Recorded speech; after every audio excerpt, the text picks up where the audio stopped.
So welcome to the FAFSA Town Hall. I am Janet Riss. I'm the Director of Financial Aid at Carroll College in Helena, Montana. And just as a reminder, this session will be recorded. The audience is muted and questions can be submitted through the chat. I will list some resources in chat as we go along if you want to review or copy and paste the links for later. And we will post this recording as well. As you're hopefully all aware by now, the free application for federal student aid, or the FAFSA, release date had been delayed from October 1st to December 30th. By law, the Department of Education must have the form available for students before January 1st. Please be aware that while the student, after submitting a FAFSA, will receive a confirmation email indicating the FAFSA has been submitted, the colleges will not have the results until late January or even into February, according to what we know today. Students should print that confirmation page out when they file the FAFSA and save it in a good place so they have it on file in case any colleges do some estimates. Some of you may have attempted the FAFSA completion since the opening on December 30th. I realize now I probably should have done a poll to see who has tried and attempted to start it yet. But please know that the FAFSA will be open intermittently, as they are calling it a soft launch, and they'll be taking it down to perform maintenance updates periodically. We receive social media and other updates from Department of Education, and the one yesterday indicated it would be open until 8 p.m. Eastern Time tonight, which means we are guessing it will be down periodically over the next day or two for maintenance. But feel free to try it. You might try it during non-peak times, like during the weekday for best results is what we're seeing. And sometimes you may be put into a waiting room. But when we've been put into a waiting room, we've experienced only about a 5 or 10 minute wait time. But keep trying. Many families have been successful already. And the good news is the time to complete it is as little as 15 minutes. I've actually had phone calls from parents wondering if everything was done right because it was so easy and so short to complete. So if you haven't gone out there yet, try it soon. And hopefully, while we are waiting patiently, I can answer some of your questions, which will help you prepare you for the whole process. We also have a more in-depth federal aid presentation I recorded earlier, and it's on our website if you would like to check it out later. I'm going to go ahead and put that link in here as well into chat, and is there. It's on our Carroll website. So I will kick us off with this question and answer session with a few commonly asked questions. I will then turn it to the chat questions. So feel free to start putting any questions in there as we go along. I would ask that if you have very specific confidential type questions, you may want to email our office with those questions, and we can work more individually with you on those the questions that you have. There we go, trying to post our email for you. So that's fao@carroll.edu. You can email some confidential questions there if you would like. And as this is a major overhaul of the process, our financial aid community is literally learning new information daily still, even though they've already launched. So if I can't answer a question, I will ask that you email me at the fao@carroll.edu, and then I'll research the answer and get back to you as soon as I possibly can. So let's start this off with question number one. The more important question we can answer now to help you prepare for the process is, how do I access the FAFSA? The student and the parent or parents, depending on the student situation, must obtain a federal student aid.gov account, or called an FSA ID, preferably prior to completing the FAFSA, as it'll take 1 to 3 days to confirm identity. So I'm going to go ahead and put in chat that link. So that is the studentaid.gov link, where you can create your FSA ID if you have not done that yet. And remember, both the student and at least one parent, and in some situations, both parents may need an FSA ID. Question number 2, who needs to submit information on the FAFSA? The question as to which parent to invite just got easier with the new FAFSA parent wizard. So this really helps families decipher which parents should be included. So examples in the wizard that it'll help you with are parents that are maybe parents that are married for sure, and then remarriage and divorced parents and or single parents. So the wizard will help the student figure out who they should invite to help them fill out the FAFSA form. New also is a contributor, that word. A FAFSA contributor is anyone who is required to provide a signature on the FAFSA form, as well as provide consent and approval to have their federal tax information transferred from the IRS directly into the form via the direct data exchange. Contributors are now invited by the student to enter their information on the form, such as the parent and or step-parent. The parent demographic information the student is going to need to invite their parents will include the parent's social security numbers, date of birth, and the full legal name. So that's the information the students may ask you for if you're not doing this process together. Question number 3, what will the student receive after submitting the FAFSA? The confirmation email after the FAFSA is submitted will only indicate a successful submission, the estimated student aid index, and if the student is eligible for a federal Pell Grant and or loans. Students will have to wait for colleges to obtain the results before they can get an actual aid offer for each college. And then the federal submission summary, or the FSS email, will be sent to the student in late January or February, which is a summary of everything they submitted on the FAFSA. At the same time that the student gets that big summary, the colleges will then start to receive the institutional student information record, or the results of the FAFSA. So we as a college won't even get the FAFSA results until late January, early February. So you may be able to complete the FAFSA now, which is good, and you should, but colleges won't have that data to help do an aid offer until a little later. Question number 4, why is the FAFSA delayed this year? FAFSA formula has been overhauled. The number of questions have been reduced from over 100 to just over 30, and some low-income students will only complete 18 questions. We also now have an IRS direct data exchange. The process has been simplified for filers, and transparency has been increased since students can now determine their federal Pell Grant eligibility simply by looking at a chart for many students. I'm going to put this flow chart in chat as well. This is a flow chart from our national association. It really kind of helps families figure out whether they'll have to list assets or not, whether their student might be eligible for a maximum Pell Grant or a minimum Pell Grant. So it's a good flow chart to copy and paste and kind of review when we're done here. And if you have any questions, let us know on that as well, but it's a handy chart. Question number 5, when will students get aid offers from colleges they've been accepted to?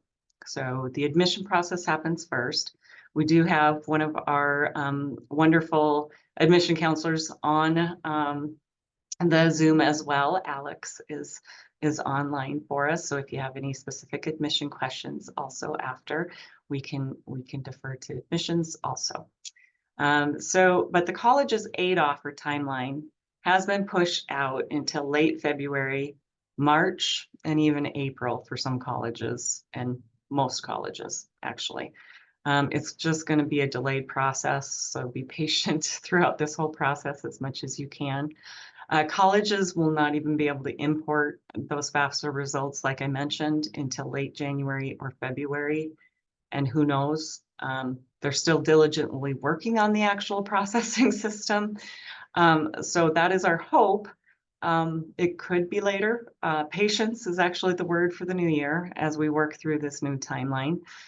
Some colleges may also be a little later, more like April, due to software updates and staffing challenges. So I encourage you, if it's not Carol that you're working with, or I mean, for sure, reach out to us. But if it's another college, just reach out to their offices and work with their admissions and financial aid teams to figure out timelines for specific colleges.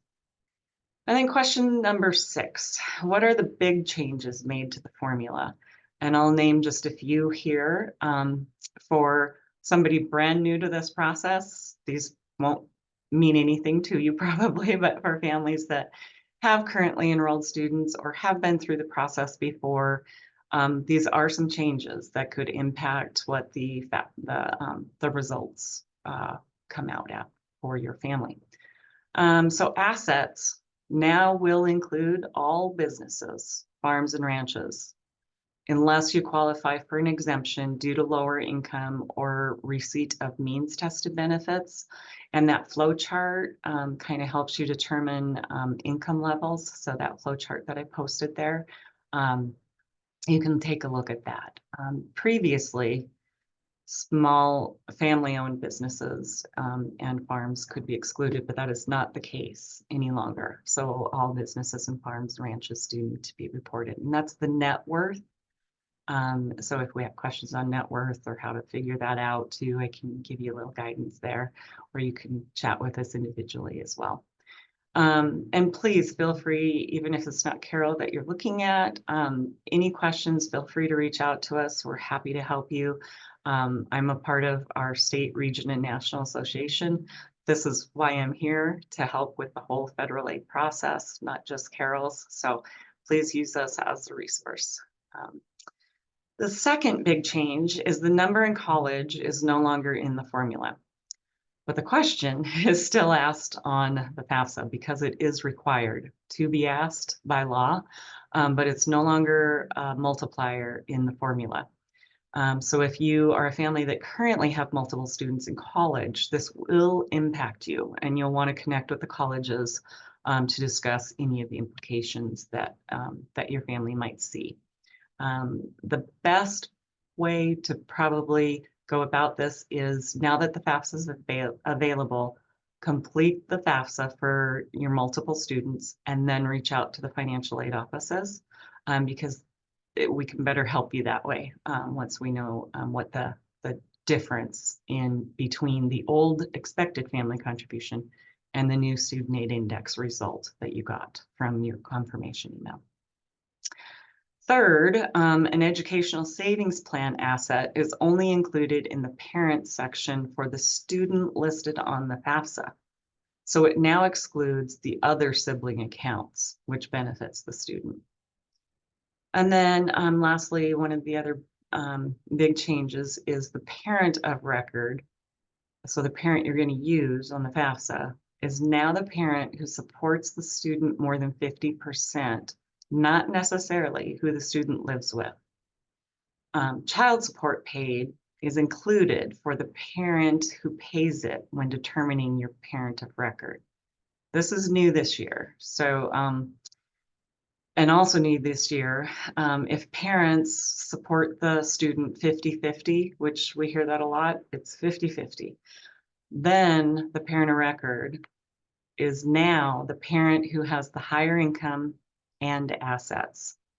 So this year, new, if it's a 50-50 split, you can't make up it's 50-50 even.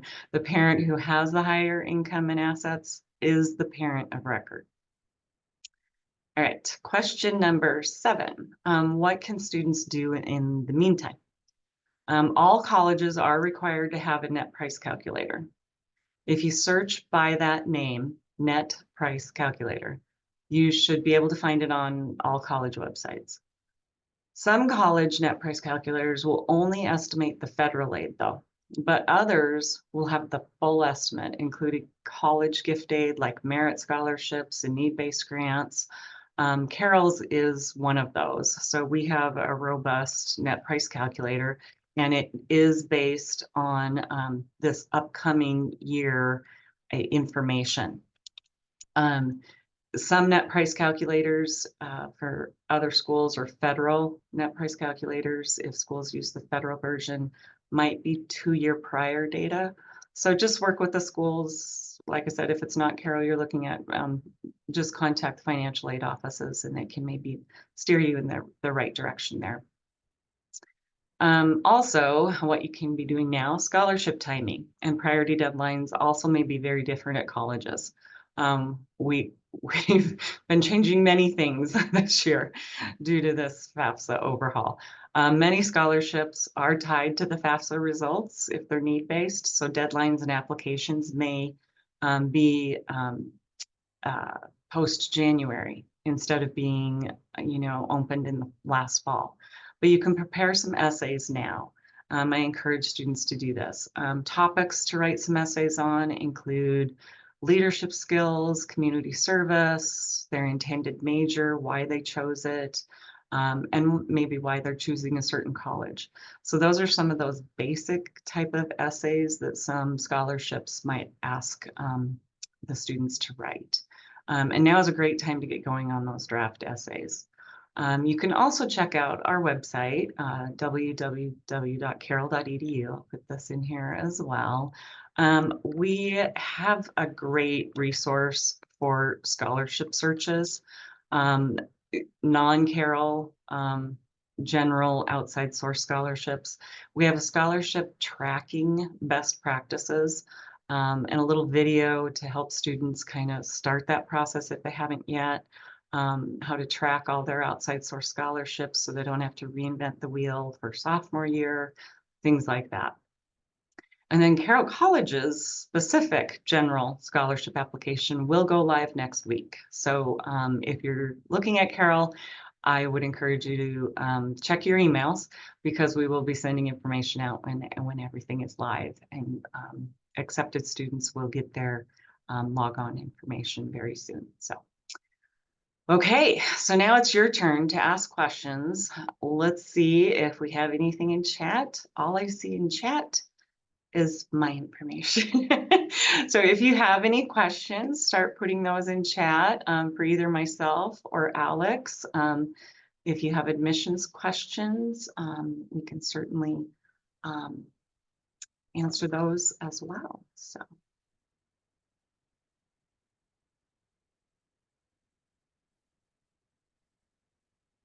Any questions? I literally go to my association news every morning and wonder what's new today. So things are changing quickly. As we waited for the launch to happen, we were told it would be by December 31st, and our campus was closed the week of Christmas. So I was checking online daily, and they just kind of kept postponing it and anticipating it. When it finally went live on December 30th, it was exciting, but we couldn't get in for a long time. So they've ironed out quite a bit of that frustration, and I think many more families are getting in right away. So that's positive. So hopefully you can all get in soon. I do know that many high schools have FAFSA nights. We did postpone our very first one this week because of the glitches and soft launch of the FAFSA, but many of our local ones are next week and the following week. So just be checking with your counselors to see if you have a FAFSA night also. And I highly encourage you to just listen to that recorded session that I posted in chat that we have on our website. I go through screenshots of what to expect on the FAFSA and a little bit of the types of aid. So it's a good one to watch. It's less than an hour. So, all right, I'm seeing some questions. So this is awesome. Can you talk through the implications of the FAFSA change as it pertains to having multiple siblings? This is a big question. Prior to the new FAFSA, if you had, say, two students concurrently enrolled in college at the same time, what it would do in the formula is take the parent contribution and divide it in half, which dramatically impacted the results of the old expected family contribution. Now that is not the case. So it's still going to ask you how many students are going to college at the same time, but it's not in the formula. So it's not going to give you that benefit of having multiple siblings in college at the same time. Now, colleges can look at special circumstances, and this is for any type reason. The most common special circumstances are loss of income, change of income, and usually that's about 20% or more of a change of income, because this FAFSA is using your 22 federal tax information. So if you've had a change of income since then, you should reach out to the financial aid offices that you're working with and see what their process is.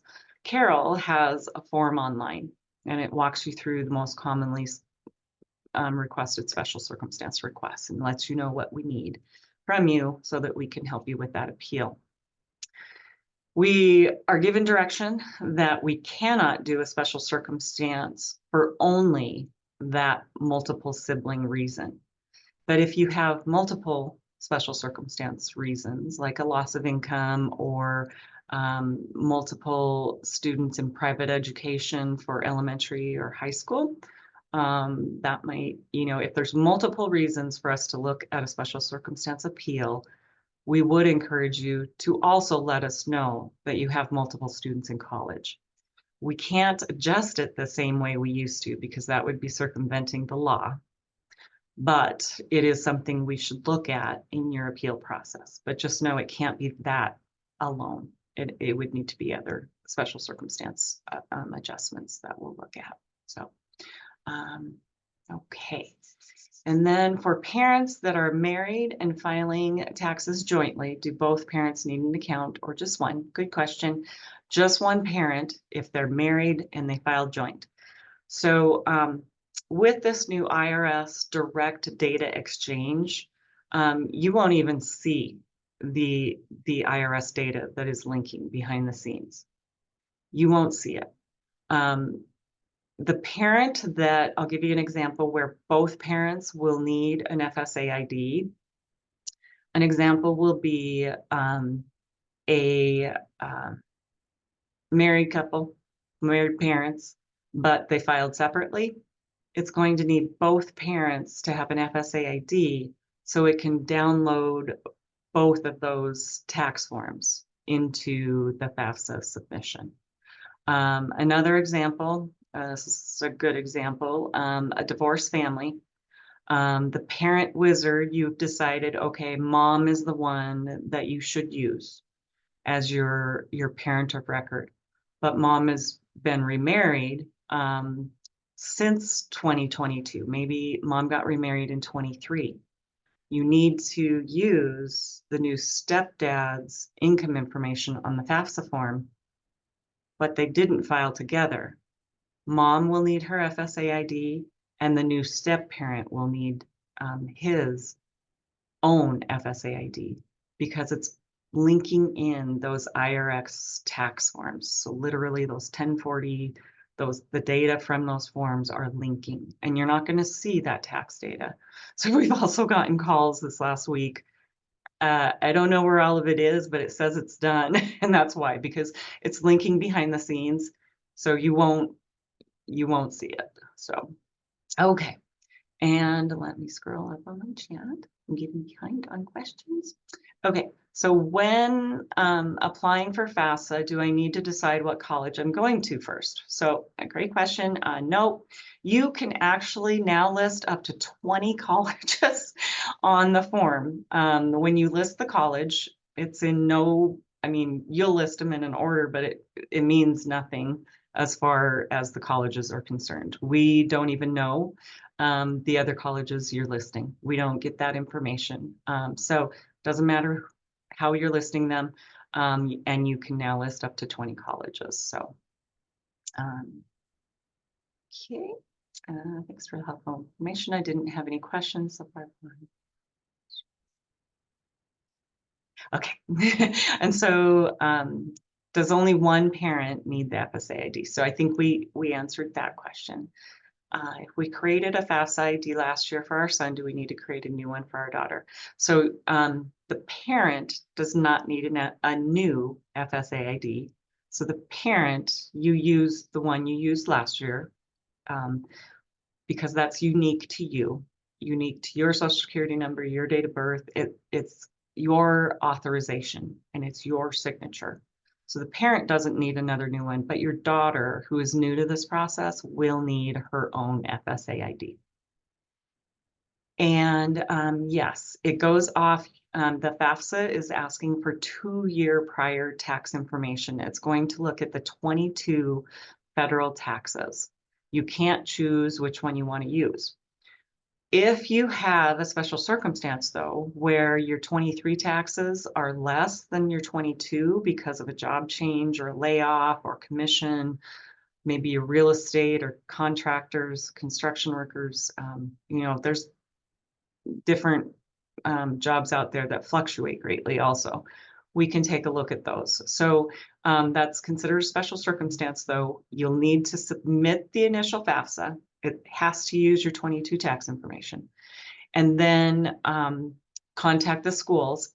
Each financial aid office is going to conduct their own special circumstance appeal process. So your result at each school could be a little different, but reach out to them and explain the circumstances and see what process they have for you to go through. And as I mentioned, we have on our web site, we have a forms bank that will walk you through our special circumstance process too. And then what if my dad is the only one paying for me, but he is remarried and files separately? My stepmom doesn't pay for me at all and won't for college. Does it still calculate it as they were paying together? And yes, it does. So if your dad is remarried and dad is the parent of record, you have to list stepmom's tax information. And stepmom, because they're filing separately, stepmom will need her own FSA ID as well as your dad. And then it's going to download their individual federal taxes into the form. And then, okay, we're getting to the end. If you have any more questions, put them in there. If a student doesn't list a particular school initially, are they able to go back in and add a school at a later time? So yes, this is still an option. However, they did increase the number of colleges to 20 colleges. So hopefully that doesn't happen anymore. And initially, prior, you could only list 10 schools. So you have a process where you list your initial 20 schools now. And if you have 30 schools you wanted to list, you will go back in after February. Remember, you can't make corrections or even see any of your summary results until late January, sometime in February, we're hoping. When you go back in and you can make a correction, you'll go in to make a correction to the student college options. You'll need to take off 10 colleges to add the other new 10 ones. So it's a part of a correction that you would make, but hopefully now with 20 colleges, you won't need to do that. But okay, on a range, how much money can you receive from FAFSA? Very big question. The maximum federal Pell Grant this current year is $7,395 for the year. We don't know what next year's is yet. We probably won't know what the federal Pell Grant is even when we start packaging students and doing aid offers, because that's just the way things work. But that's the maximum federal grant. As far as the federal work study program, where students can work jobs on campus and get paid a paycheck, most of those awards range between $3,000 and $4,000 for the students, so they can earn up to that much. And then the Stafford loan, the maximum for a freshman is $5,500 for the year. It can be a combination of two different types of Stafford loans. One is called a subsidized Stafford loan, where no interest is going to accrue on that loan while the student's enrolled. Or it could be all in an unsubsidized Stafford loan where interest does accrue while they're enrolled, but it's a very low interest rate. It just depends on the financial need of the student. So I really encourage you, though, every family is so very different on income levels, number in their household. So the number of dependents they have, that comes in from IRS as well. So really encourage you to do the net price calculators or reach out to your colleges, see if they're doing any estimates. We are doing some estimates. I'm happy to do that for those participants on the Zoom tonight. We just need the confirmation email that has that student aid index number.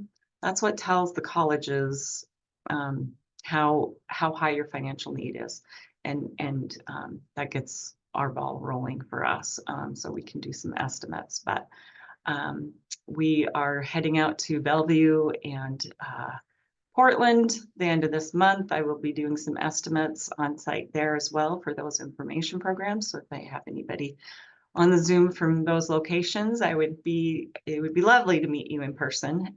We can do some estimates for you there too. So we're doing some estimates for coaches. I know that sometimes that athletes have to sign a letter of intent before they're now getting their aid offer because things are so late. So we're doing some estimates there. Just reach out to your colleges. Every college will be a little different. Obviously, Carroll's a smaller, private institution, so we have the ability to do that for our students. So, okay, and then please explain the SAI, how much your family can theoretically pay for college.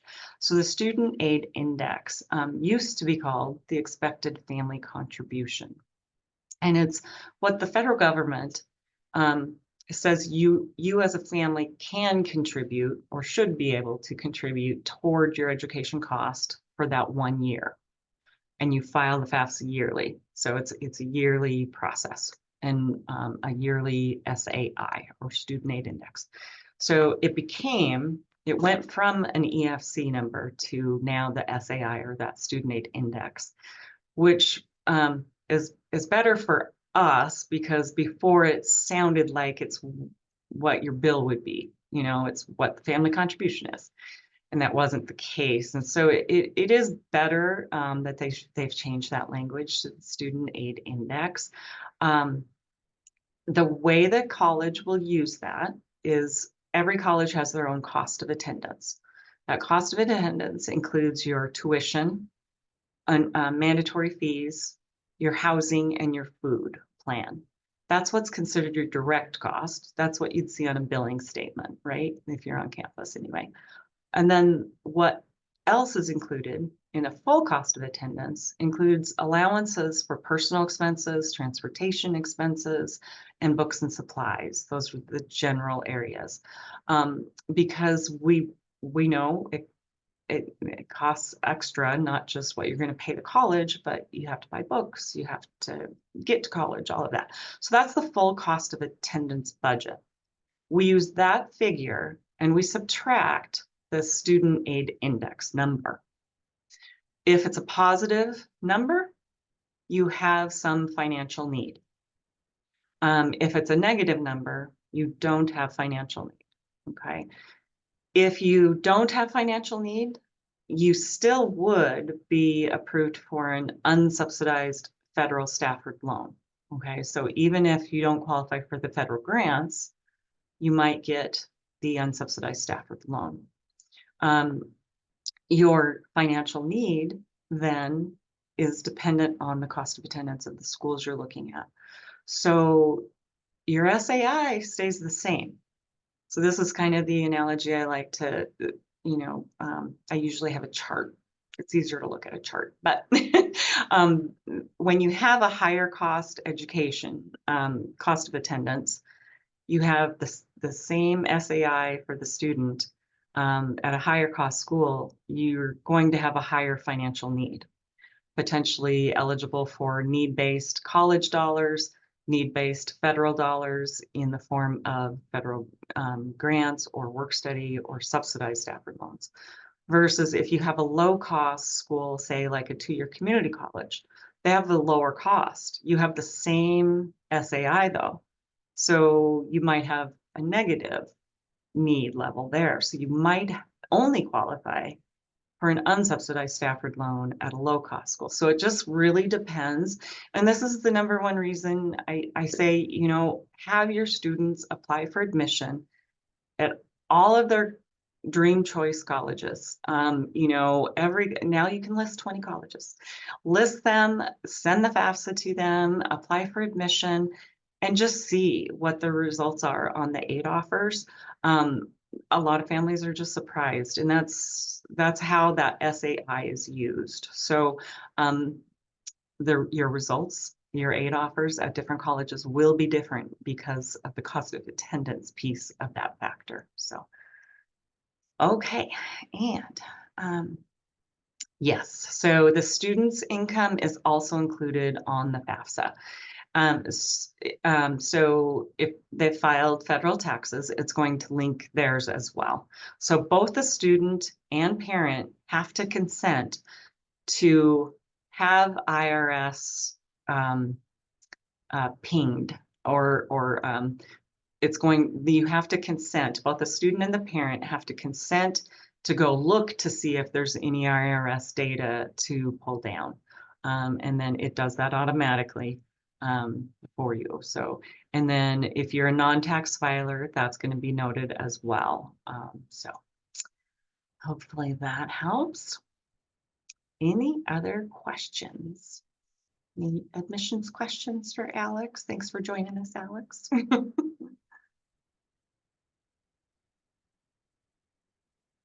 Right, so we're about 40 minutes in, I think. I'll give you just a second more here and see if anybody has any other questions. But again, remember, I'm going to put our email back in here. Feel free to email us. This is our general financial aid email. There's 4 of us in our office. So talk to anybody you need to there. Can you review the piece about students' personal income? So if they're a tax filer, it's going to link automatically. If they are not a tax filer, they are going to indicate they're not a tax filer. There's a question that will ask that. So it is a question on the FAFSA, unless I'm not understanding correctly. And maybe just reach out to us in the morning if you have some further questions on that, but I'm not maybe understanding. So, so do freshmen have to live on campus? So for Carol, I'm assuming this is Carol's specific question. For Carol, yes, they do. We actually are very residential campus. We do have first 3 years are required, but we have apartments on campus. We have 4 different apartment buildings. We have Trinity Suite living, in addition to normal standard residential living too. So, so yes, they are required to live on campus. We do have some exceptions for our Helena area graduates, if they're living with parents. If that's any of your questions, you can reach out to us and ask those individually as well. And what are the most common mistakes made on the FAFSA? And the number one problem families have include the FSA ID. Parents are completing the FSA ID for their student, and they put the wrong sibling social security number, or they transpose something. So please be sure you have the correct social security numbers, the correct date of birth, the correct spelling when you're creating those FSA IDs. Those are a bugger to fix. So that's the biggest suggestion I can make for you. And that's even before starting the FAFSA. So that's the biggest frustration we do hear from our families. It's fixing the mistakes they made, and usually they've put a sibling's social security number in or something like that. So a lot of the other mistakes, quite honestly, are no longer going to be possible to make because of that direct data exchange with the IRS. So that most of the mistakes that we used to have on our top 10 list are now resolved. I can't tell you how shocked some of our current student families have been, because it literally took 10 or 15 minutes. They tell us we slotted 2 hours to get this done, and it's done in 15 minutes, and they just can't believe it. They think they did something wrong, but no, that truly is how simple it is. Because of that IRS link. We've been waiting for this IRS link for a decade, and it is finally here. So that's good news. Yep. So Alex put some things in chat there for you too about our on-campus living requirement. And students' personal assets and savings accounts. Yes. So the asset section is completed for the student and the parent in most cases, unless income levels are at a level where it will bypass assets. So that flow chart that I linked in there will help you with that piece of it as well. But students' assets do also need to be included. So if they have their own savings account, some trust funds, different things like I don't know if they'd have stocks or mutual funds, but those would need to be reported. It does not include things like vehicles. So it's those stocks, bonds, mutual funds, savings, and checking accounts are going to be your main student accounts. The educational savings accounts are reported for the owner of the account, which the owners are typically parent. And so the parent would then list only the portion of the educational savings account that belongs to the student you're filing the FAFSA for. So that's new this year, that piece. But the student doesn't report it, the parent would, because the parent's the actual owner of that educational savings account. If a grandparent has an educational savings account, it's not reported at all, because the parent isn't the owner and the student's not the owner of it. So little tidbit there. Just a little bit on the educational savings accounts too, because we do get this question quite a bit. Those you will work with business offices at the colleges or the finance offices. Let them know, the billing office know that you have this educational savings account coming in. Usually what your account representatives need is the invoice. So they're going to need a copy of the billing statement with the financial aid deducted from it. So once you get a little farther down the process, once the student's registered, they're in their housing and they have their food plan and financial aid's deducted as pending financial aid, your educational savings account is going to need the copy of that billing to then cut a check to the school. But your school then will know it's on its way. So most schools have a tracking for that. They know it's sponsored check coming in. Okay. Any other questions? Good question.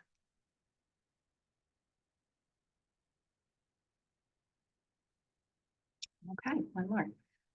Is there a full list online for cash type assets? FAFSA provides only a few examples. Very good question. So you would technically have access to this. Anybody has access to this. So if you want to go look at it's called the Federal Student Aid Handbook.